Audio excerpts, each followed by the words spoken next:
La maglia nera in Veneto per numero di incidenti stradali, vittime e feriti la porta Venezia. Lo rivelano i dati ACI Istat relativi al 2023 comparati a quelli dei 2 anni precedenti. Se nel 2022 i morti sono stati 51, nel 23 sono saliti a 77, dunque 26 in più. I feriti sono passati da 3.196 a 3.227. Il numero totale di incidenti è lievemente diminuito, passando invece da 2.384 a 2.348.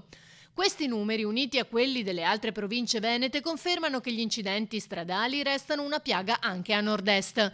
Fatta eccezione per Padova, che ha visto invece un netto calo, meno 26 vittime, e che in valore assoluto sale sul podio delle province italiane insieme a Novara, Alessandria e Torino.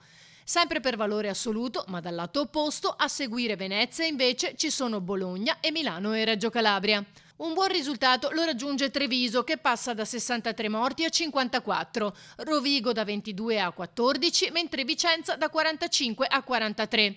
Belluno da 16 a 19, in lieve aumento, così come Verona, che passa da 60 a 64.